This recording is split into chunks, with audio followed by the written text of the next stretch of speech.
మరి ఈరోజు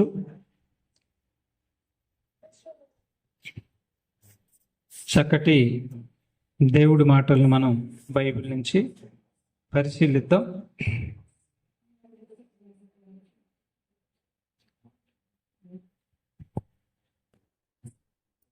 కీర్తన గ్రంథము 148 అధ్యాయము. కీర్తన గ్రంథము 148 అధ్యాయము మొదటి నుంచి కొన్ని వచనాలు మనం చదువుకుందాం. ప్రియమైన బిడ్డలారా, కీర్తన గ్రంథము 148 అధ్యాయము మొదటి నుంచి కొన్ని వచనాలు మనం చదువుకుందాం. యెహోవాను స్తుతించుడి, ఆకాశవాసులారా యెహోవాను స్తుతించుడి, ఉన్నత స్థలముల నివాసులారా ఆయనను స్తుతించుడి, ఆయన దూతలారా మీరందరూ ఆయనను స్తుతించుడి, ఆయన సైన్యములారా మీరందరూ ఆయనను స్తుతించుడి. చూడండి, ఇక్కడ మనం చూడగలిగితే యెహోవాను స్తుతించుడి అన్నాడు. అన్న తర్వాత ఆకాశవాసులారా మీరు స్తుతించండి, యెహోవాను స్తుతించండి అన్నాడు. ఉన్నత స్థలముల నివాసులారా ఆయనను స్తుతించుడి, తర్వాత ఆయన దూతలారా మీరందరూ ఆయనను స్తుతించుడి, ఆయన సైన్యములారా మీరందరూ ఆయనను స్తుతించుడి అన్నాడండి. ఇప్పుడు 3వ వచనంలో మనం చూడగలిగితే ఏమన్నాడు చూడండి. సూర్య చంద్రులారా, ఏమన్నాడు? సూర్య చంద్రులారా ఆయనను స్తుతించుడి అన్నాడండి. కాంతి గల నక్షత్రములారా మీరందరూ ఆయనను స్తుతించుడి అన్నాడండి. పరమ ఆకాశములారా, ఆకాశం పైన ఉన్న జలములారా ఆయనను స్తుతించుడి. ఇక్కడ మనం చూడగలిగితే సూర్యుడు చంద్రుడు ఆయనను స్తుతించాలి అని అంటున్నాడండి. స్తుతించండి అని చెప్తున్నాడు. ఎవరు స్తుతించమని చెప్తున్నాడు? సూర్య చంద్రులారా అన్నాడు. తర్వాత కాంతి గల నక్షత్రములారా అన్నాడు. సూర్యుడు చంద్రుడిని, తర్వాత కాంతి గల నక్షత్రాలని ఆయన స్తుతించమని చెబుతున్నాడు. తర్వాత ఏమన్నాడు? పరమ ఆకాశములారా, ఆకాశం పైనున్న జలములారా ఆయనను స్తుతించుడి. జలాలను కూడా ఆయన స్తుతించండి అని అంటున్నాడండి. జలాల్ని, అలాగే సూర్యుడిని, చంద్రుణ్ణి, నక్షత్రములను, ఆకాశములో ఉన్న వాటన్నిటినీ స్తుతించండి అని చెప్తున్నాడు. ఆకాశములో ఏమున్నాయి? ఆకాశంలో సూర్యుడు ఉన్నాడు, ఆకాశంలో నక్షత్రాలు ఉన్నాయి, ఆకాశంలో గ్రహాలు ఉన్నాయి, ఆకాశంలో మరి చంద్రుడు ఉన్నాడు, ఆకాశంలో మేఘాలు ఉన్నాయి, మరి మేఘాల పైన నీళ్లున్నాయి. ఈ ఆకాశంలో ఉన్న వాటన్నిటినీ దేవుడు ఏమంటున్నాడు? స్తుతించండి అని అన్నాడండి. ఇప్పుడు మనం ఒక ఉన్నతమైనటువంటి విషయాన్ని మనం తెలుసుకోవాలి. ఒక నిగూఢమైనటువంటి సంగతిని ఈరోజు మనం తెలుసుకోవాలి. ఇప్పుడు వాటిని స్తుతించండి అని అంటున్నాడు కాబట్టి అవి ఎలా స్తుతిస్తాయి? అవి ఎలా స్తుతిస్తాయి? స్తుతించండి అని చెప్తున్నాడు. ఎలా స్తుతిస్తాయి చెప్పండి? ఎలా స్తుతిస్తాయి అవి? చూసారా? అవి నోరు లేదు కదా, మనకైతే నోరు ఉంది. మనం స్తోత్రం స్తోత్రం స్తోత్రం ప్రభు అని స్తుతులు చెల్లిస్తున్నాం. మరి వాటికి నోరు లేదు కదా, ఎలా స్తుతించండి అని చెబుతున్నాడు వాటిని. ఇప్పటి వరకు కని విని ఎరిగినటువంటి ఉన్నతమైనటువంటి మంచి మాటలు ఈరోజు వింటారు. అవి ఎలాగ స్తుతి చెల్లిస్తున్నాయో దేవుడికి, అవి ఎలాగ స్తుతిస్తున్నాయో ఈ భూమి మీదకు వచ్చినటువంటి ప్రతి మనిషి కూడా దేవుడిని అలాగ స్తుతించాలి. అవి ఎలాగ స్తుతి చెల్లిస్తున్నాయో ప్రతి మనిషి కూడా దేవుడిని అలాగే స్తుతించాలి. అవి ఎలాగ స్తుతి చెల్లిస్తున్నాయి అనేది ఈరోజు మనం ఆలోచించగలిగితే, వాటిని స్తుతించండి అని చెప్పాడు కదా. మరి స్తుతించడానికి ప్రభు ఆజ్ఞ ఇచ్చినప్పుడు స్తుతించాలా లేదా? స్తుతించకుండా ఉంటే ఊరుకుంటాడా? ప్రకృతి దేవుడు ఆజ్ఞ ఇచ్చినప్పుడు ఖచ్చితంగా చేయాలి, చేయకపోతే ఊరుకోడు ఆయన. కాబట్టి ఆయన స్తుతించండి అని చెప్పి సూర్య చంద్రులారా, నక్షత్రములారా, జలములారా, ఆకాశంలో ఉన్న సమస్తమా మీరు దేవుని స్తుతించండి అని చెప్పినప్పుడు ఖచ్చితంగా అవి స్తుతించి తీరాలి. మరి ఇంతకీ అవి ఎలా స్తుతిస్తున్నాయి అని మనం ఆలోచించగలిగితే ఈరోజు వాటన్నిటిలో ఒకదాని గురించి అది స్తుతి ఎలా చెల్లిస్తుందో ఒకదాని గురించి ఆలోచిద్దాం. అదే భూమి. భూమి దేవుడికి స్తుతి ఎలా చెల్లిస్తుంది? భూమి దేవుడికి స్తుతి ఎలా చెల్లిస్తుంది అని మనం ఈరోజు మంచి విషయాన్ని తెలుసుకున్న జాగ్రత్తగా దృష్టి అంతా కూడా వాక్యం మీద పెట్టండి. వాక్యం మీద పెడితే భూమి స్తుతి దేవుడికి ఎలా చెల్లిస్తుందో మనకు అర్థమైపోయింది. అప్పుడు మనం దేవుడిని ఎలా స్తుతించాలో మనకు అర్థమైపోయింది. కాబట్టి ఇప్పుడు భూమి దేవుడికి ఎలా స్థుతి చెల్లిస్తుంది? ఎందుకంటే అన్ని సమస్తము ఆయన కలగజేశాడు కాబట్టి. కీర్తన గ్రంథంలో 69 అధ్యాయం కూడా చూడండి ఒకసారి. 69 అధ్యాయం 34 వచనంలో 69 కీర్తన గ్రంథం 34 వచనం చూడండి. భూమి ఆకాశములు ఆయనను స్తుతించును గాక అన్నాడండి. ఏమన్నాడు? భూమి ఆకాశములు ఆయనను స్తుతించును గాక అన్నాడు. అంటే ఇక్కడ భూమిని స్తుతించును గాక, భూమిని స్తుతించమని చెబుతున్నాడు. భూమిని స్తుతించమని చెబుతున్నాడు. భూమి ఎలా స్తుతించింది? భూమి ఎలా స్తుతించింది అని మనం ఆలోచిద్దాం. ప్రియమైన బిడ్డలారా, అది ఎలా స్తుతించింది మనం ఆలోచిద్దాం. ఈ ప్రకృతి అంతటిని దేవుడు చేసినప్పుడు, భూమికి, నక్షత్రాలకి, సూర్యుడికి, చంద్రుడికి, జలాలకి, ఈ ప్రకృతి అంతటికి దేవుడు పని మీద నియమించాడు. చూడండి, ఈ ప్రకృతి అంతటి కూడా దేవుడు పనిని నియమించాడండి. సామెతల గ్రంథం 16:4 వచనం చూద్దాం. సామెతల గ్రంథము 16 అధ్యాయము 4 వచనాన్ని మనం చూడగలిగితే, యెహోవా ప్రతి వస్తువును దాని పని నిమిత్తము కలుగజేసెను. చూసారా? యెహోవా ప్రతి వస్తువును దాని పని నిమిత్తము కలగజేశాడంట.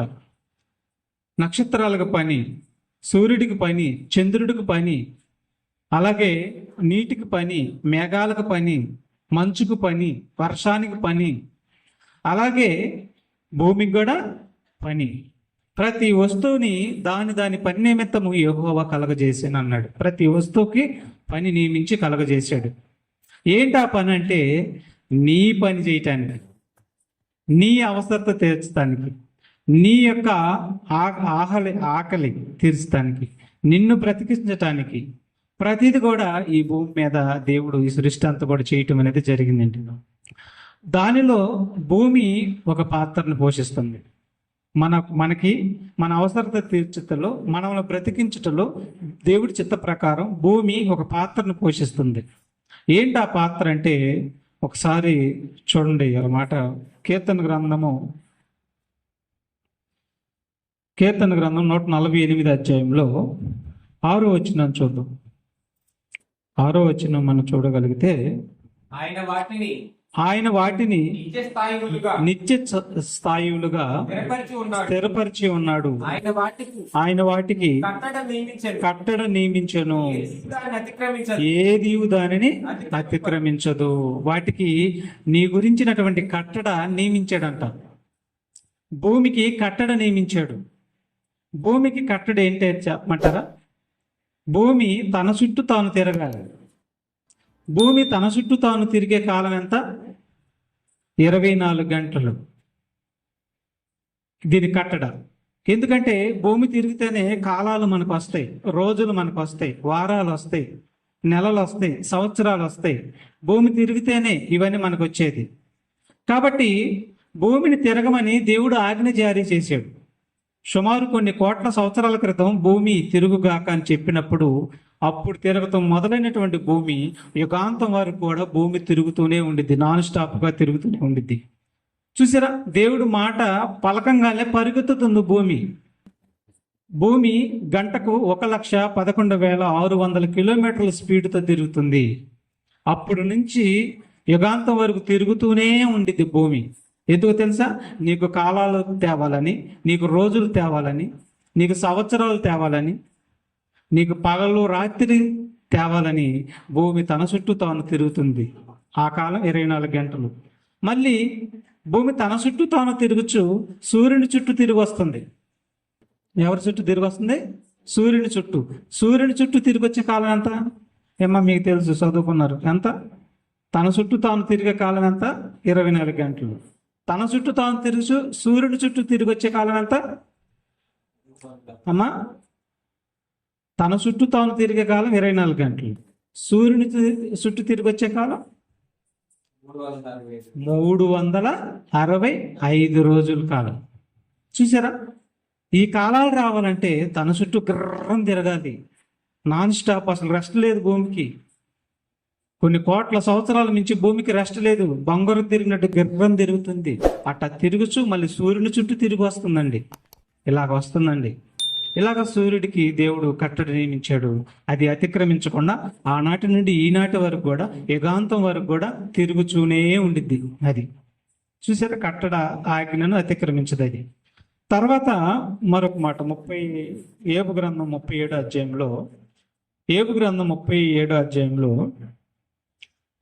12వ వచనం, ఆయన వలన నడిపింపబడినవై, ఈ భూమి ఈ నడిపింపబడింది, ఈ ప్రకృతి అంతా కూడా ఆయన వలన నడిపింపబడినవి, నరులకు నివాసయోగ్యమైన భూగోళం మీద మెరుపును మేఘములను సంచారం చేయును. ఆయన వాటికి ఆజ్ఞాపించినది యావత్తు. చూసారా? ఆయన వాటికి ఆజ్ఞాపించినది యావత్తు అవేం చేస్తాయి? నెరవేరుస్తాయి. అంటే ఆజ్ఞాపిస్తే ఆజ్ఞ నెరవేరుస్తాయి. అవి ఆజ్ఞాపిస్తే ఆజ్ఞను నెరవేరుస్తాయి అండి. ఇప్పుడు భూమికి ఏమైనా ఆజ్ఞాపించాడా? ఆజ్ఞను నెరవేర్చటమే దేవుడిని స్తుతించటం. భూమి గుర్తుపెట్టుకోండి. ఈ ప్రకృతి దేవుడిని ఎలా స్తుతిస్తుంది అనుకుంటున్నారు? ఎలా స్తుతిస్తుంది అనుకుంటున్నారు? నోరు లేదు కదా. నోరుంటే మనకు మళ్ళీగా స్తోత్రం స్తోత్రం నీకేనండి. దానికి నోరు లేదు కదా. మరి ఎలా స్తుతి చెల్లించింది అది? అంటే దేవుని ఆజ్ఞను పాటించటమే, అతిక్రమింపకుండా ఉండటమే అవి దేవుడిని స్తుతించటం. అవి దేవుడిని స్తుతించటం అండి. ఇప్పుడు ఆదికాండం 1వ అధ్యాయము 11వ వచనంలో దానికి ఆజ్ఞ జారీ చేశాడు. చూడండి, మనల్ని బతికించటానికి దానికి ఆజ్ఞ జారీ చేశాడు. అప్పటి నుంచి ఇప్పటి వరకు కూడా ఆ ఆజ్ఞను నెరవేరుస్తూనే ఉంది. అలా నెరవేరుస్తూ అప్పటి నుంచి ఇప్పటి వరకు కూడా ప్రభువుని స్తుతిస్తూనే ఉందండి భూమి. చూడండి, దేవుడు గడ్డిని విత్తనములిచ్చు చెట్లను భూమి మీద తమ తమ జాతి ప్రకారం తమలో విత్తనములు గల ఫలమిచ్చు ఫలవృక్షములను భూమి మొలిపించును గాకని పలకగా ఆ ప్రకారమే మొలిపించేసిందండి. ఏమన్నాడు?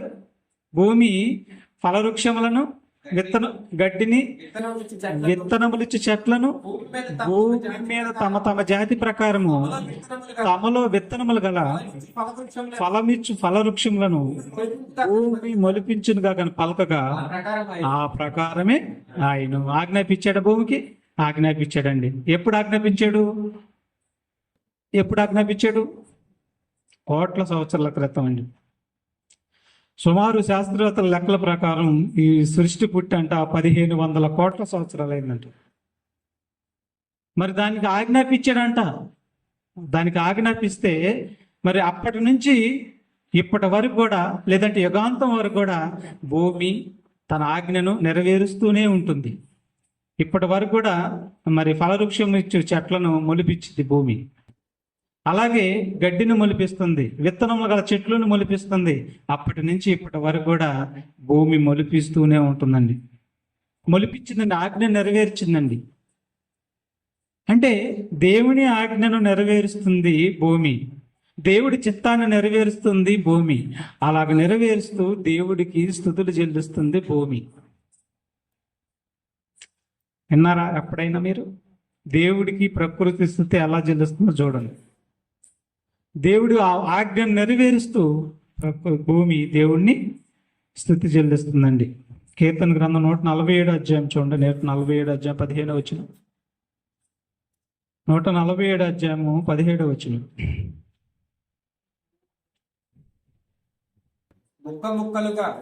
ముక్క ముక్కలుగా వడగండ్లు విసురువాడు ఆయనే, ఆయన పుట్టించు చలికి ఎవరు నిలవగలరు? ఆయన ఆజ్ఞ ఇయ్యగా ఆయన ఆజ్ఞ ఇవ్వగా అవన్నీ కరిగిపోవు. అవన్నీ కరిగిపోవును. ఆయన తన గాలి విసరజేయగా ఆయన తన గాలి విసరు చేయగా నీళ్లు ప్రవహించును. నీళ్ళు ప్రవహించు. ప్రవహించును. చూసారండి, ఆయన ఆజ్ఞ ఆయన ఆజ్ఞ 15వ వచనం చూడాలి. 15వ వచనం చూడు ఒకసారి.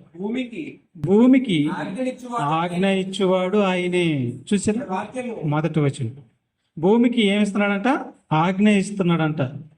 ఆయన ఆజ్ఞ ఇచ్చినప్పుడు ఆ ఆజ్ఞ వేగంగా పరిగెత్తుతుంది అంటున్నారు. చూడండి అక్కడ, ఆయన వాక్యము బహు వేగముగా పరిగెత్తును. చూసారా, భూమికి తిరగమని ఆజ్ఞాపించాడు, భూమి తిరుగుతుంది. ఆయన మాట ప్రకారం వాక్యము పలికిన వెంటనే, తిరుగుగాక అన్న వెంటనే భూమి తిరుగుతూ మొదలెత్తింది. వాక్యం వెళ్ళిన వెంటనే భూమి తిరుగుతుంది. మొలిపించును గాక అనంగలే భూమి మొలిపిస్తుంది. భూముల నుండి సత్యం మొలుస్తుంది. అంటే ఏ మాట అయితే దేవుడు చెప్పాడో అదే చేస్తుంది. అది భూముల నుండి సత్యం మొలవటం అంటే. ఆయన వాక్యం పరిగెత్తుతుంది అన్నట్టు అర్థం ఏంటంటే, భూమికి ఆజ్ఞాపించినప్పుడు భూమి పరిగెత్తుచున్నది.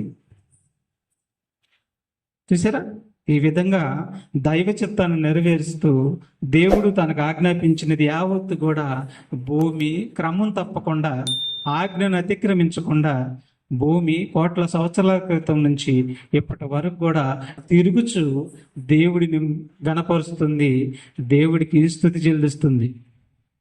మరి నోరు లేదు దానికి మాటలు రావు. మరి ఎలా స్తుతి చెల్లించింది? స్తుతించండి అని చెప్పాడు కదా. ఎలా స్తుతి చెల్లించింది అని అంటే, మాట వింటూ ఆజ్ఞను నెరవేరుస్తూ, ఆజ్ఞను నెరవేర్చినాడు, అది స్తుతి చెల్లించినట్లే. చూసారండి, మనం ఏం చేస్తాం? మనకి నోరు ఉంది కాబట్టి స్తోత్రం స్తోత్రం స్తుతులు నీకే తండ్రిని దేవుడికి స్తుతులు చెల్లిస్తాం. అయితే మనల్ని ఏమన్నాడు తెలుసా? అయ్యా మీరు పెదవులతో చెల్లిస్తున్నారు అంటున్నాడు. ఎలా చెల్లిస్తారంట? పెదవులతోనే. భూమి అయితే నా ఆజ్ఞని బాగా గైకుంటుంది, నేను చెప్పింది అల్లా ప్రకృతి వింటుంది, నా ఆజ్ఞను చక్కగా అవి నెరవేరుస్తుంది. కానీ ఓ మనిషి, నువ్వు పెదవులతోనే కనపరుస్తున్నావు, నీలో డూపు కనిపిస్తుంది అంటున్నాడు, నీలో వేషధారణ కనిపిస్తుంది అంటున్నాడు, నీలో నటన కనిపిస్తుంది, అంతా నటన నీది అంటున్నాడు మనిషిని. ప్రకృతి అంతా కూడా దైవ చిత్తాన్ని నెరవేరుస్తూ, దేవుడి ఆజ్ఞను నెరవేరుస్తూ, భూమికి ఇచ్చిన ఆజ్ఞ ప్రకారం చిత్తాన్ని నెరవేరుస్తూ నన్ను స్తుతిస్తుంటే, నువ్వేమో కేవలము వారు పెదవులతోనే కనపరుస్తుంది కానీ వారి హృదయం నా ఆజ్ఞలకు దూరంగా ఉన్నదని చెప్పాడు. నేను చెప్పింది ఏమీ చేయట్లేదు మనుషులారా అంటున్నాడు దేవుడు. అంటే ఇప్పుడు దేవుణ్ణి స్తుతిస్తుంది ఎవరు చెప్పండి? దేవుడి ఇష్ట ప్రకారం దేవుణ్ణి స్తుతిస్తుంది ఎవరు? ప్రకృతి, మనిషి? ప్రకృతి స్తుతిస్తుంది. దేవుడి చిత్త ప్రకారం ప్రకృతి స్తుతిస్తుంది కానీ మనిషి ఏమో ఆజ్ఞను అతిక్రమించి పెదవులతో స్తోత్రం చెల్లిస్తున్నాడు. దేవుడి చిత్త ప్రకారం ప్రకృతి దేవుణ్ణి స్తుతిస్తుంటే, దేవుడి చిత్తాన్ని నెరవేర్చుకున్న మనిషి పెదవులతో స్తుతిస్తున్నాడు. ఎవరు దేవుడికి స్తుతులు చెల్లిస్తున్నట్టు అయింది చెప్పండి. కాబట్టి ఆలోచిద్దాం, నిజాన్ని తెలుసుకున్న ప్రియమైన బిడ్డలారా. తర్వాత చూడండి, ఇంకో మాట చూద్దాం. భూమి కీర్తన గ్రంథము 85:11 వచ్చింది. 85:11 భూమిలో నుండి సత్యము మొలుసును. చూసారా, భూమిలో నుండి ఏం మొలుస్తుందంట? సత్యము. భూమిలో నుండి సత్యం మొలవటం అంటే అర్థం ఏంటి? భూమికి చెప్పిందల్లా చేస్తుంది. భూమి దేవుడు చెప్పిన మాటగా చేస్తుంది. సత్యం అనగేంటి? యోహాను సువార్త 17:17 నీ వాక్యమే సత్యం, వాక్యమే సత్యం.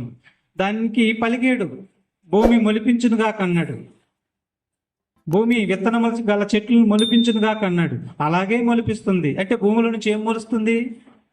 దేవుడి మాట నెరవేర్పు జరుగుతుంది. అంటే భూమిలో నుండి సత్యం మొలుస్తుంది. చూసారండి, దేవుడి మాట భూమి నెరవేరుస్తుంది. భూమిలో సత్యం మొలుస్తుంది. మనిషి హృదయంలో సత్యం మొలుస్తుందా? మనిషి హృదయంలో సత్యానికి అవకాశం ఉందా? దేవుని ఆజ్ఞకి అవకాశం ఉందా? లేదు. చూసారా, భూమి ఎక్కడ, మనిషి ఎక్కడ? భూమి ఎక్కడ, మనిషి ఎక్కడ? అందుకంటాడండి దేవుడు ఏం చెప్పాడు తెలుసా? అనాది కాలం నుండే ప్రకృతి అంతా కూడా నా అడుగు జాడల్లో మీ చిత్తాన్ని నెరవేరుతుంది. మీ అవసరతలు తీరుతుంది నా ఆజ్ఞ ప్రకారం. కానీ అనాది నుండి మనిషే నన్ను ధిక్కరించాడు, మనిషే నాకు దూరం అయిపోయాడు, మనిషే నా మాట వినకుండా పోయాడు, ప్రకృతి అంతా కూడా నా మాట వింటుంది అని చెప్తున్నాడండి, బాధపడుతున్నాడు. అందుకే దేవుడు ఏమన్నాడు తెలుసా? మృగములను విచారించండి అన్నాడు. ఇదేంటి? ఒకసారి ఆది తల్లిదండ్రుల దగ్గరికి ఎవరు వచ్చి పేర్లు పెట్టుకోవడానికి వచ్చారు? ఈ ఈ యొక్క జీవరాశులన్నీ కూడా సుమారు 84 లక్షల జీవరాశులు ఉన్నాయండి ప్రపంచంలో. ఏది శాస్త్రవేత్తలు కనుగొన్నది 84 లక్షల జీవరాశులు.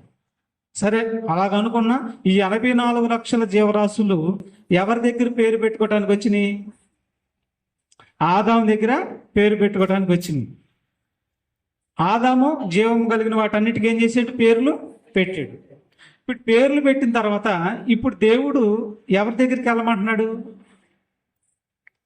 మృగములను విచారించము అన్నాడు, మృగాలను విచారించను అంటున్నాడు. మనిషి చెడిపోయాడు, ప్రకృతి చెడిపోలేదు. చెడిపోయినటువంటి ఈ మనిషిని అదిగో మృగములను విచారించుడి, అదిగో సోమరి చీమల యొద్దకు వెళ్ళు, ఆకాశ పక్షులను చూడుడి, అవి విత్తవు కోయవు, కొట్లలో కూర్చుకొనవు, ఆయనను సకల వైభవముగా దేవుడు వాటిని పెంచుతలేదా? మీరు వాటికంటే శ్రేష్ఠులు కాదా? చూసారా? ఆకాశ పక్షుల్ని విచారించమంటున్నాడు, మృగములను విచారించమన్నాడు, భూమిని ధ్యానించమంటున్నాడు. ఈ ప్రకృతిని అంతా చూసి బుద్ధి తెచ్చుకోమని మనిషికి చెబుతున్నాడు.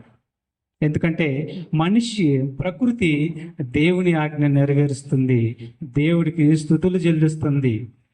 ఆయన చెప్పిందల్లా చేస్తూ భూమి స్తుతులు చెల్లిస్తున్న వేళ మనిషి పైనే అయ్యా స్వార్థం వద్దు, అసూయ వద్దు, ద్వేషం వద్దు, పగలొద్దు, కక్షలొద్దు, వేషధారణ వద్దు, అబద్ధాలు వద్దు, దొంగతనాలు వద్దు, వ్యభిచారం వద్దు, నాకు వ్యతిరేకమైనది ఏది వద్దయ్యా అని మనిషితో చెప్పినాడు. అవేమన్నా మొత్తం తగ్గించుకొని దేవుని స్తుతి చెల్లిస్తున్నాడు.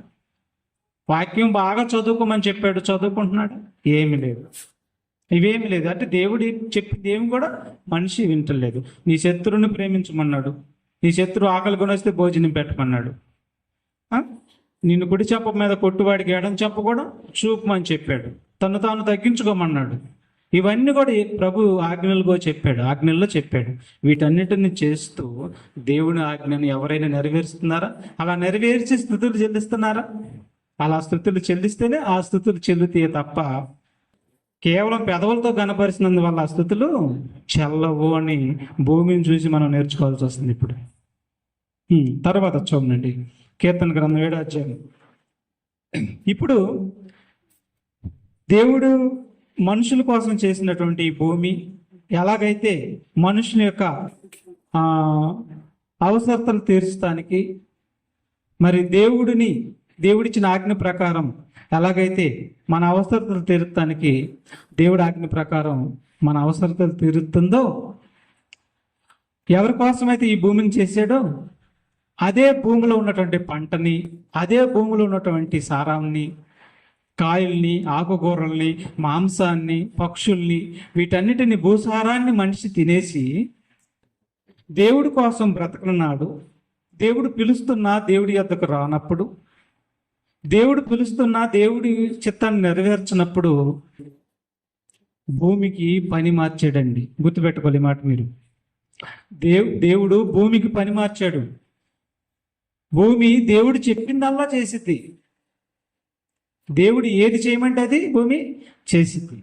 ఇప్పుడు దేవుడు భూమికి పని మారుస్తున్నాడండి. ఎందుకు మారుస్తున్నాడు అది కూడా చెప్పాడు. కీర్తన గ్రంథం 7వ అధ్యాయము 11, 13 వచనం చూడండి. ఎందుకు పని మారుస్తున్నాడు?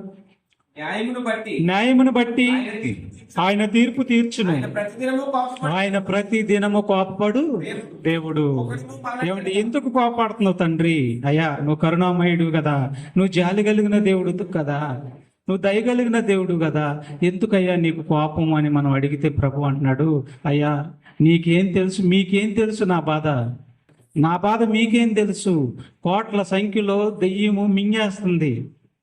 ఎవరిని మృంగుదని వెతుకుతూ సింహం వలె గర్జించుసు ప్రతి వారిని మృంగుతూ తనతో పాటు కోట్ల సంఖ్యలో నరకానికి తీసుకొని వెళుతుంటే, ప్రతి వారిని మృంగి తీసుకొని వెళుతుంటే ఆ బాధ నా కొడుకులు కదా, నా పిల్లలు కదా, నా పిల్లలు నరకానికి పోతుంటే నాకు బాధ ఉండకుండా ఉండిద్దా? అందుకు అంటున్నాడు, బాధపడుతున్నాడు, మళ్ళట్లేదు అంటున్నాడు. మళ్ళట్లేదు అంటున్నాడు అండి. ఒకడును మళ్ళట్లేదంటండి. అప్పుడేమంటున్నాడు చూడండి, నిర్ణయం మార్చుకుంటున్నాడు ఇక దేవుడు. ఉమ్. మళ్ళీ ఎడల ఒకడును మల్లని ఎడల ఆయన తన ఖడ్గమును పదును ఆయన తన ఖడ్గమునకు పదును పెట్టును. ఖడ్గం అంటే ఏంటండి? ఖడ్గానికి పదును పెడతాడంట. ఖడ్గానికి పదును. ఖడ్గానికి చాలా అర్థాలు ఉన్నాయి. ఖడ్గం అంటే వాక్యం ఒక్కటే తీసుకోకూడదు.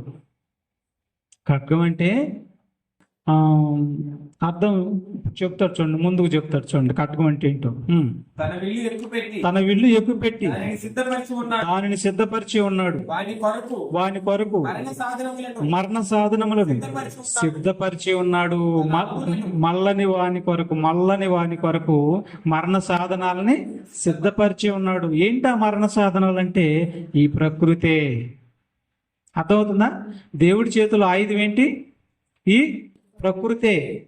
ఈ ప్రకృతే. ఏ ప్రకృతి అయితే నీకు మరి పోషించడానికి, నిన్ను బ్రతికిస్తానికి ఏ ప్రకృతి ఒడిలోనైతే నిన్ను పెట్టాడో అదే ప్రకృతి నీ మీద మరణ సాధనంగా ఉపయోగిస్తున్నాడు. ఎందుకు ఎందుకు ఉపయోగిస్తున్నాడు? ఒకరు కూడా మళ్ళట్లేదంట.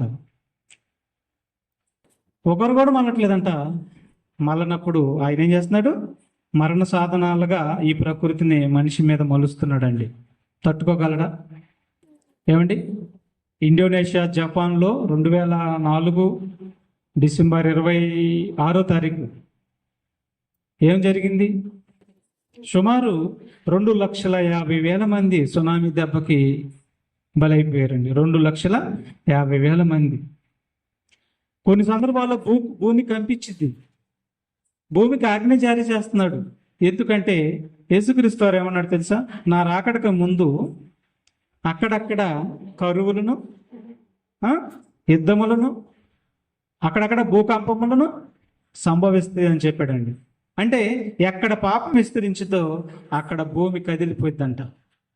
ఎక్కడ పాపం విస్తరించిందో అక్కడ భూమి పగిలిపోద్ది అన్నాడు. భూమి కదిలినప్పుడు ఇదిగో సుమారు 10, 20, 30, 40, 100 అంతస్తుల బిల్డింగులు కూడా పేక మేడలు కూలినట్టు కూలిపోతాయి అంటండి. ఎందుకు? దేవుడు అంటే లెక్క లేదు, దేవుడు అంటే భయం లేదు, పోషిస్తున్న దేవుడికి కృతజ్ఞత చెల్లియటం లేదు, దేవుడికి లోపడటం లేదు, దేవుని ఆజ్ఞను గైకొనటం లేదు, ఏమి లేదు. నా ఇష్టం, నా కష్టం అని, నా ఇష్టం అని మనిషి దేవుడిని దూరం చేసుకున్నాడు. దూరం చేసుకుని చాలా దూరం వెళ్ళిపోయాడు. సాతాను కబంధ హస్తాల్లోకి వెళ్ళిపోయాడు. ఇక దేవుడికి అర్థమైపోయింది, ఇతను రాడు, ఇక నా దగ్గరికి రాడు, ఈ మనిషి అనేవాడు నా దగ్గరికి రాడు, కష్టం అని ఇంకా మిగిలిన వారికి చూపించాలి. ఇలాంటి వారిని ఉండనికూడదు, విషవృక్షాలుగా మారినటువంటి వారిని ఉండకూడదని, విషపురుగులుగా మారినటువంటి వారిని ఉండనికూడదని చెప్పి దేవుడే నిర్ణయం తీసుకొని భూమికి పదుని పెట్టేశాడు. ఇప్పుడు చూడండి ఏమంటున్నాడు? తన విల్లు ఎక్కుపెట్టి దానిని సిద్ధపరిచి ఉన్నాడు. వాని కొరకు మరణ సాధనములను సిద్ధపరిచి ఉన్నాడు. తన అంబులను అగ్ని బాణములుగా చేసి ఉన్నాడు. చూసారా? ఈ ప్రకృతి అంతా కూడా సిద్ధపరిచి ఉన్నాడు. ఎవరి కొరకు? వాని కొరకు. వాని కొరకు అంటే మారని వాని కొరకు. అర్థమవుతుందా మీకు? మారని వాని కొరకు రెడీగా ఉంది భూమి. ప్రమాదం ముంచుకొని ఉంది. ప్రమాదం అంచులో మారనివాడు ఉన్నాడు. భద్రత లేదు మారనివాడికి.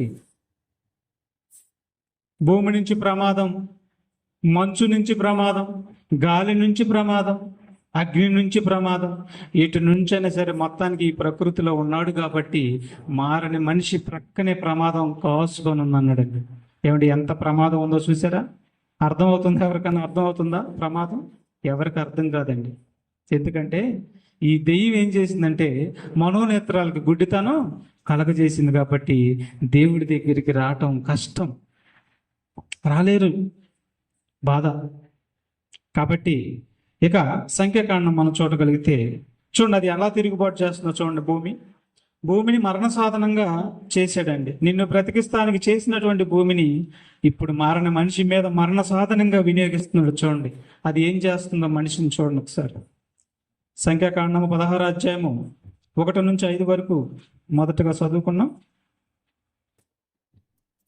లేవీకి మునిమనవడును, లేవీకి మునిమనవుడును, కహాతుకు మనవడును, కహాతుకు మనవడును, ఇస్సారు కుమారుడునకు, ఇస్కారు కుమారుడునకు కోరహు, కోరహు, రూబేనీయులలో రూబేనీయులలో ఎలియాబు కుమారుడైన ఏలియాబు కుమారుడైన దాతాను అభిరాములను, నాతాను అభిరాములను దాతాను అభిరాములను, దాతాను అభిరాములను పెలెతు కుమారుడైన పెలేతు కుమారుడైన ఓరును ఓరును యోచించుకొని యోచించుకొని ఇశ్రాయేలీయులలో ఇశ్రాయేలీలలో పొందిన సభికులను, పేరు పొందిన సభికులను సమాజ ప్రధానులైన సమాజ ప్రధానులనైన 250 మందితో 250 మందితో మోషేను ఎదురుగా లేచి మోషేకు ఎదురుగా లేచారంటండి. ఎవరికి ఎదురుగా లేచారు?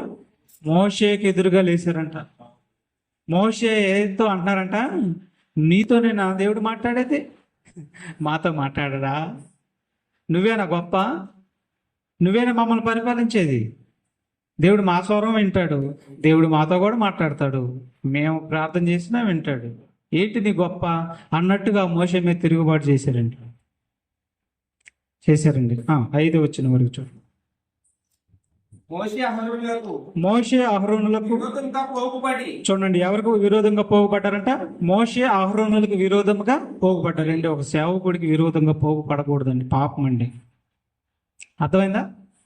విరోధంగా పోగుపడి మీతో మాకు పని లేదు, మీతో మాకు పని లేదు, ఈ సర్వ సమాజంలో ఈ సర్వ సమాజంలోని వాడును పరిశుద్ధుడే, ప్రతివాడును పరిశుద్ధుడే, యెహోవా వారి మధ్య ఉన్నాడు, యెహోవా వారి మధ్య ఉన్నాడు, యెహోవా సంఘము యెహోవా సంఘము సంఘము మీద ఏమండి యెహోవా సంఘము మీద మిమ్మల్ని మీరేలా హెచ్చించుకొని మిమ్మల్ని మీరేలా హెచ్చించుకొనుచున్నారు అనగా. చూడండి ఎలా మాట్లాడుతున్నారు. మోషే అహరోనులతో నాయకులండి, వాళ్ళు నాయకులండి. ఐగుప్తు దేశంలో నుండి 430 సంవత్సరాలు కఠినమైన బానిసత్వం చేసినటువంటి ఇశ్రాయేలుని విడిపించుకొని రావటానికి అన్నదమ్ములండి వీళ్ళిద్దరు. ఎవరిద్దరు అన్నదమ్ములు? మోషే అహరోను. ఎవరు? అన్నదమ్ములు, సొంత అన్నదమ్ములు. అహరోను అన్న, మోషే తమ్ముడు. వీళ్ళిద్దరి మధ్య ఇంకో ఆమె ఉండిద్ది. ఆమె ఎవరు? మిర్యాము. చూసారా? కాబట్టి వీళ్ళిద్దరి మీద తిరుగుబాటు చేశారు. అప్పుడు అది పాపం అయ్యిందండి. ఈ పాపము ఎంతకు దారి తీసిందో 30 వచ్చిన కూడా చూడండి. 30 వచ్చింది. అయితే యెహోవా గొప్ప వింత పుట్టించుట వలన వారు ప్రాణములతో పాతాళంలో కూలినట్లు భూమి తన నోరు తెరిచి ఏమిటి? భూమి నోరు తెరుతుంది. భూమికి నోరుందా? భూమికి నోరుందా చెప్పండి. కానీ తెరిచిందంట నోరు. భూమికి నోరుందంట. భూమికి ఏంటి నోరు అంటే పగిలిపోయిందండి. భూమి పగిలిపోయిందంట. నోరు పగిలిందంట. భూమి పగిలిందంట. నోరు తెరిచిందంట. నోరు తెరవంలే ఏం జరిగిందో చూడండి. పాపానికి వచ్చిన శిక్ష, భూమి పగిలిపోయింది. భూమి తన నోరు తెరిచి వారిని వారికి కలిగిన సమస్తమును మింగివేసిన ఎడల వారు యెహోవాను అలక్ష్యం చేసిరని నీకు తెలియనని. చూసారండి, యెహోవాను అలక్ష్యం చేశారంట. తన సేవకుల మీద తిరుగుబాటు చేశారంట. తిరుగుబాటు చేసి ఆయన మరి తిరుగుబాటు చేసి మాతో కూడా మాట్లాడతాడు, మీరేనా అని ఎదురు తిరిగి మాట్లాడారండి. పాపమైంది. అది పాపమైనప్పుడు భూమి నోరు తెరిచింది. కోరాహును వారి సంతతిని మొత్తాన్ని ఏం చేసిందో చూడండి. అతడు ఆ మాటలన్నీ చెప్పి చాలించగానే వారి క్రింద నేల నెరవేర్చెను. భూమి తన నోరు తెరిచి వారిని వారి కుటుంబములను కోరాహు సంబంధాలందరినీ వారి సమస్త సంపాద్యమును మృంగి వేసెను. ఇదేంటండి? భూమి మింగిద్దా? భూమితో శత్రులు కాదండి. ఎవరితోటైనా పెట్టుకోవచ్చు కానీ ప్రకృతితో పెట్టుకోకూడదు. Very very danger. ప్రకృతితో పెట్టుకుంటున్నామంటే ముందు దేవుడితో పెట్టుకుంటున్నావు నువ్వు అని అర్థం. దేవుడితో పెట్టుకోవడం అంటే అర్థం ఏంటి? దేవుని మాట నువ్వేమి వింటలేదు కాబట్టి ప్రకృతి నీతో పని వచ్చేసింది. దేవుడి మాట వినకపోతే ప్రకృతికి నీతో పని వచ్చేసింది. ప్రకృతిలో ప్రతిదానికి నీతో పని వచ్చేసింది. అర్థమైందా? ప్రతిదానికి నీతో పని వచ్చింది. పాము కూడా నీతో పని వచ్చింది. ఇంకా అర్థం చేసుకోవాలి మీరు. ఇక గాలికి నీతో పని వచ్చింది, విషప గాలికి నీతో పని వచ్చింది, తుఫానికి నీతో పని వచ్చింది, ఎడతెరిపి లేనటువంటి వర్షంగా కురిసేసి మరి భయంకరమైనటువంటి వరదల రూపంలో నీ మీదకి రావచ్చు, పని వచ్చేసిద్ది. ఇక మీరు అర్థం చేసుకోండి, ప్రకృతి నీ మీద పగబట్టిద్ది. మొత్తంగా చెప్పాలంటే దేనికి? మనిషి పాపమే ప్రకృతి మనిషి మీద తిరుగుబాటు చేయడానికి కారణం. ఇప్పుడు భూమి వాళ్ళని మింగటానికి కారణం ఏంటి? వాళ్ళు చేసినటువంటి తిరుగుబాటు, వారు చేసినటువంటి పాపం మొత్తాన్ని మింగేసేసిందండి భూమి. చూసారా? భూమి దేవుడి చిత్తాన్ని నెరవేర్చింది ఇక్కడ.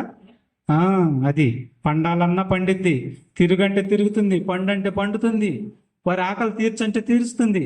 మారిన మనిషి కోసం ఎప్పుడు చనిపోయినంత వరకు మారడు అని తెలిసిందంటే మాత్రం అదిగో భూమి కంపించు అని చెప్తాడు. దానికి భూమి కంపించు అని అనలే, వెంటనే కంపించేసేది భూకంపం. వెంటనే మేడ ఇరిగి మీద పడి చనిపోతాడు. దేవుడు తలుచుకుంటే మనిషి జీవితం ఎంత అంటే రెప్పపాటులో అయిపోతాడండి మనిషి. ఈ రెప్పపాటు జీవితం మనిషితో దేవుడు తలుచుకుంటే మనిషిది. అందుకే దేవుడు ఏమన్నాడంటే, అయ్యా నీ జీవిత కాలం పాటు తగ్గించుకోమన్నాడు. జాగ్రత్తగా నా యందు భయభక్తులు కలిగి యథార్థంగా బ్రతుకు, ఈ ప్రకృతి నీకు కాపలా కాసిద్దని చెప్పాడు. దేవదూతలు నీకు కాపలా పెడతానన్నాడు. ఏ అపాయం నీ గుడారమును సమీపించి నేను అభయమిస్తున్నాను, నా కోసం భయభక్తులు కలిగి బ్రతుకు అని చెప్పాడండి. మంచి దేవుడు అండి ఆయన. తర్వాత లేవికాండం 26:9 వచ్చిన కూడా త్వరగా చదవండి. లేవికాండం 26:9 ఇంకా పాపం విస్తరించడం వలన ఇక భూమికి ఇంకా ఏమవుతుందో చూడండి. లేవికాండం 26:19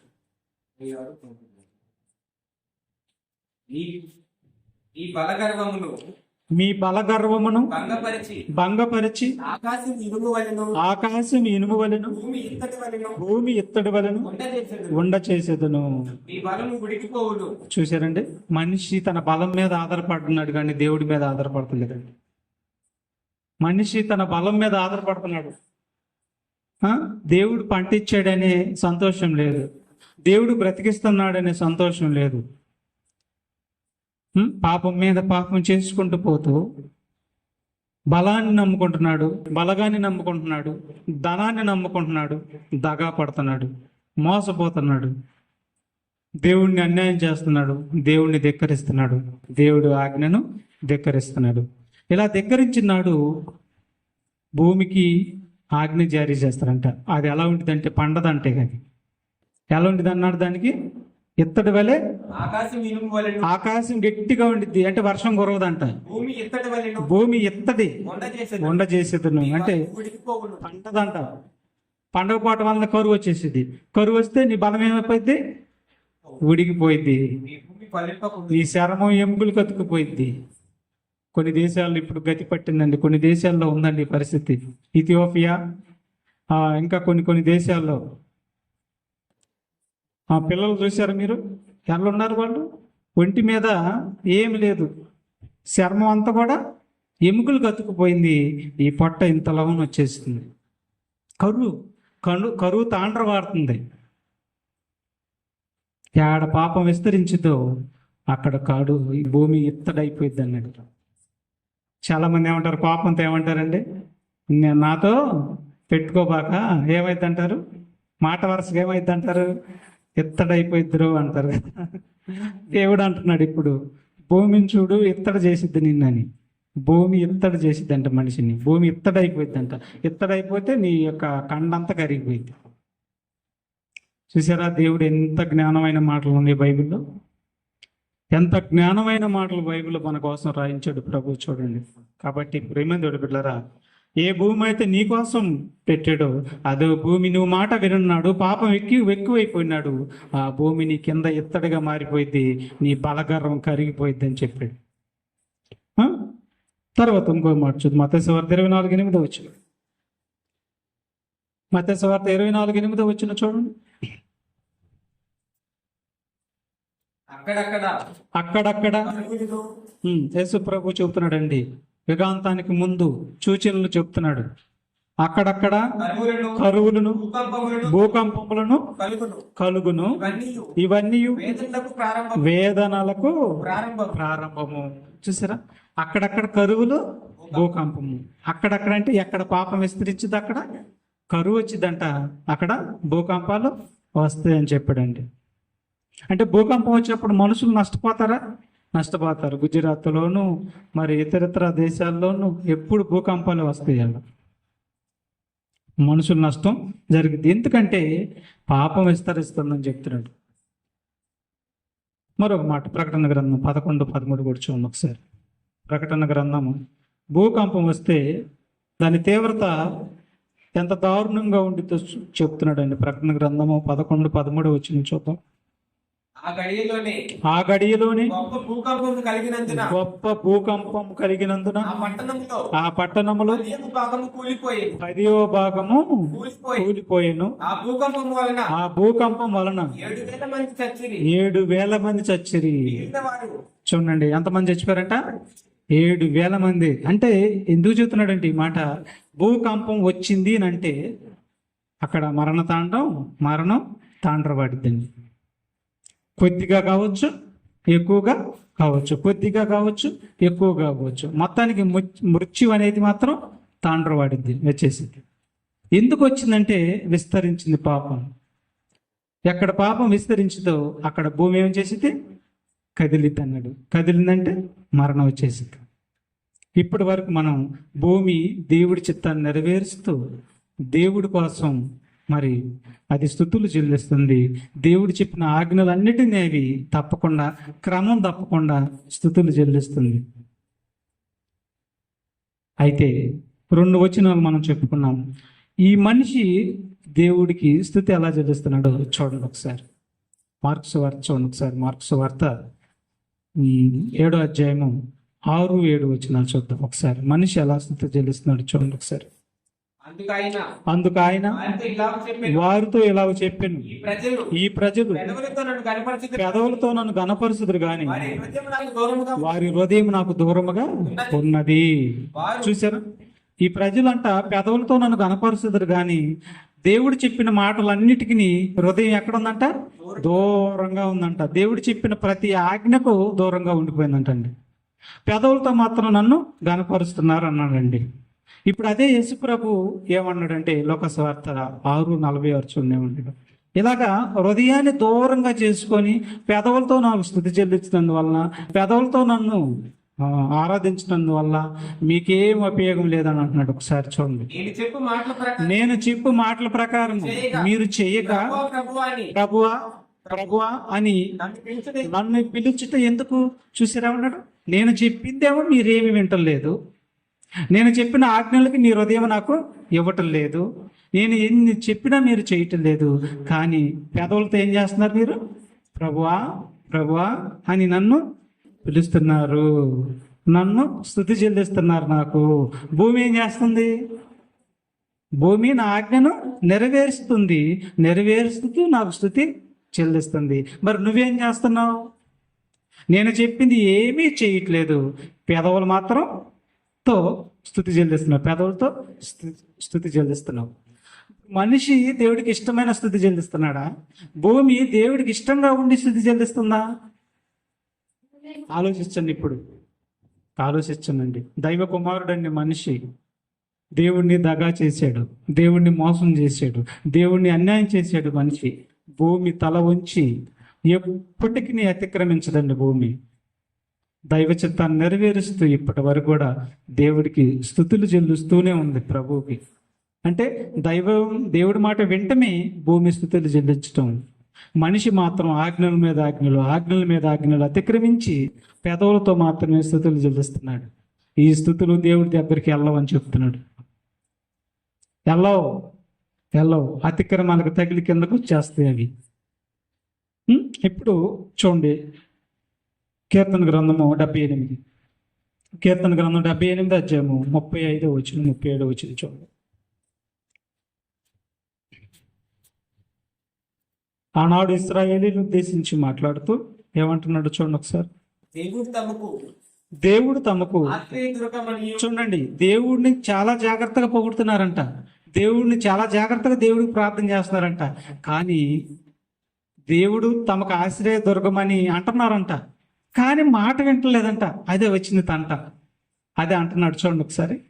ఆ, దేవుడు తమకు దేవుడు తమకు ఆశ్రయ దుర్గమని ఆశ్రయ దుర్గమనియు మహోన్నతుడైన దేవుడు మహోన్నతుడైన దేవుడు తమకు విమోచకుడని తమకు విమోచకుడనియు వారు జ్ఞాపకం చేసుకొని వారు జ్ఞాపకము చేసుకునేది అయినను చూడండి, జ్ఞాపకం చేసుకుంటున్నారంట. దేవుడు విమోచకుడని, దేవుడు రక్షకుడని, దేవుడు నన్ను కాపాడతాడని, దేవుడు నన్ను ఆశీర్వదిస్తాడని, దేవుడు నన్ను ఆదుకుంటాడని అన్ని జ్ఞాపకం చేసుకుంటున్నారంట. కానీ అయినను వారి హృదయము వారి హృదయము ఆయన ఎడల స్థిరముగా ఉండలేదు. ఇదేంటండి? హృదయమేమో ఆయన చెప్పిన మాటలు ఏమీ చేయట్లేదంట. మాటలతో మాత్రం ఆయన కాపాడుతాడు, రక్షకుడు అని మాత్రం అంటున్నారంట. ఈ హృదయం దేవుడికి ఇష్టమైందా? ఆలోచించండి, ఇష్టమైందనా? కాదండి. అందుకేమంటున్నాడు ఇంకా ముందు చదవండి. ఆయన నిబంధనను ఆయన నిబంధనను వారు నమ్మకంగా కైకొనలేదు. వారు నమ్మకంగా గైకొనలేదు. ఆయన చెప్పిన మాటలు, ఆయన చెప్పిన నిబంధన ఏదైతే ఉందో నమ్మకంగా గైకొనలేదంట వాళ్ళు. నోటి మాటతో వారు నోటి మాటతో వారు ఆయనను ముఖస్తుతి చేసి చూడండి, నోటి మాటతో వచ్చి ముఖస్థుతి చేసిరి, తమ నాలుకలతో తమ నాలుకలతో ఆయన వద్ద పొంగి ఆయన యొద్ద బొంకిరి. చూసారా? నాలుకలతో బొంగుతున్నారంట. నోటి మాటతో ఆయన దగ్గరికి వెళ్ళి ముఖస్థుతి చేస్తున్నారంట. ప్రభా నీకు స్తోత్రం, స్తోత్రం, ప్రభా నీకు వందనాలు, ప్రభా నీకు స్తోత్రం అని చెప్పి ఆయన వారి ముఖాన్ని వారి వైపు, ఆయన వైపు చూపించి ఆయన చెప్పింది ఏమీ వినకుండా ప్రభుకి స్తుతులు చెల్లిస్తున్నారంటండి. మరి స్తుతి చెల్లించినట్లేనది? అప్పుడు స్తుతి చెల్లించినట్లనే అలా ఉంటే కాదు కదా. ఆ స్తుతులన్నీ వ్యర్థం అయిపోతాయి, ఆ ప్రార్థన అంతా వ్యర్థం అయిపోద్ది. అందుకే యాకోబు పత్రికలో ఒక మాట అన్నాడండి. చివరిగా ఈ మాట చూసుకొని మనం ముగింపు ప్రార్థన చేసుకున్నాం. యాకోబు పత్రికలో 3వ అధ్యాయం 8-9 వచ్చిన చూడండి ఉన్నాడు. యాకోబు పత్రిక 8వ అధ్యాయము ఏ నరుడును 3వ అధ్యాయము 8-9 వచ్చినాడు. ఏ నరుడును ఏ నరుడును నాలుకని సాధు చేయలేరడు. నాలుకను సాధు చేయ నేరడు. అది మరణకరమైన అది మరణకరమైన విషముతో నిండినది. విషముతో నిండినది. అది అది నిరర్గలమైన నిరర్గలమైన దుష్టత్వమే. దుష్టత్వమే. దీనితో దీనితో తండ్రైన ప్రభువులు చూడండి, నాలుకలో దుష్టత్వం ఉందంట, నాలుకలో విషం ఉందంట. నాలుకలో విషం ఉందంట. ఈ విషం అనేది పాపం. ఈ నాలుక వల్ల చాలా పాపాలు ఉన్నాయంట. వీటన్నిటిని తీసుకోకుండా, వీటన్నిటిని ఈ నాలుక వల్ల చేసే పాపాలను తీసుకోకుండా అదే నాలుగుతో ప్రభుని స్తుతిస్తున్నాడంట. అదే నాలుగుతో దేవుడి పోలికగా పుట్టిన మనుషులను శపిస్తున్నాడంట. ఒక నోట నుండి చూసారా? అదే నాలుగుతో ప్రభుని స్తుతిస్తున్నాడంట. విషపూరితమైన నాలుగుతో విషానికి విరుగుడు చేసుకొని విషం లేకుండా పవిత్రమైన నాలుగుతో ప్రభుని స్తుతించాలి కదా. పవిత్రమైన చేతులెత్తి ప్రభుని స్తుతించమని చెప్పాడు కదా. కానీ నాలుగులో విషం ఉందంట. అంటే నాలుగులో ఏముంది? పాపం ఉందంట. ఏంటి ఆ పాపం? నాలుగులో విషం ఏంటి? ఇదిగో కొండెములు విషం, ఇదిగో అబద్ధాలు విషం, ఇదిగో చాడీలు, ఇదిగో విషం, మాట తప్పటం విషం, లేని మాట చెప్పటం, అబద్ధపు సాక్ష్యం చెప్పటం విషం. ఇలాంటివన్నీ విషపూరితంతో నాలుగు నిండిపోయి ప్రభు స్తోత్రం అని ఆ విషపూరితమైన నాలుగుతో అంటుంటే అదే నాలుగుతో అంటున్నారంట. అదే నాలుగుతో దేవుడి పోలికగా పుట్టిన వాడిని శపిస్తున్నాడంట. ఒక నోట నుండి ఏమండి? ఒక నోట నుండి ఆశీర్వచనము శాపవచనము చూసారా రావచ్చట. ఒక నోట నుండి ఆశీర్వచనము శాపవచనము రావచ్చా? రావు కదా. కానీ మనిషి నోట వస్తున్నాయి. అలా వచ్చినప్పుడు ఆ మనిషి దేవుడికి స్తుతులు చెల్లించినట్లయినా కాదు కదా. కానీ చాలా మంది ఎక్కువగా మేము దేవుడికి స్తుతులు చెల్లిస్తున్నాం అనుకొని దేవుడు చెప్పిన మాటలు ఏమీ వినకుండా ఉండి ఇదే నిజమైన ఆరాధన అనుకుంటున్నారండి. కాబట్టి భూమి ఎలాగ దేవుడికి స్తుతి చెల్లించిందో అలాగే నువ్వు కూడా తండ్రి చిత్తాన్ని నెరవేర్చి, తండ్రి ఆజ్ఞలు నెరవేర్చి ప్రతి విషయంలో నువ్వు వెళ్ళేటప్పుడు స్తుతులు చెల్లించు, భోజనం చేసేటప్పుడు స్తుతులు చెల్లించు. అర్థమైందా? ప్రతి విషయంలో దేవుడికి కృతజ్ఞత స్తుతులు చెల్లించు. ఎలా చెల్లించాలి? ఆజ్ఞను నెరవేరుస్తూ, ఆజ్ఞలను గైగొనుచు, దైవ చిత్తాన్ని నెరవేరుస్తూ స్థుతి చెల్లించు. అలా చెల్లించిన నాడు నీ స్థుతి కాదు, వ్యర్థమైపోద్దని చెప్పాడు. కాబట్టి ప్రియమైన దేవుడి బిడ్డలారా, భూమి దేవుడిని ఎలా స్థుతిస్తుందో మీరు విన్నారు. ఆజ్ఞలు గైకొనుచు దేవుణ్ణి స్థుతిస్తుంది. అలాగే మనం కూడా దైవ చిత్తాన్ని నెరవేరుస్తూ మనం కూడా స్థుతులు చెల్లిద్దాం. అప్పటి నీ స్థుతి చెల్లిద్ది. ప్రార్థన చేసుకున్నామండి.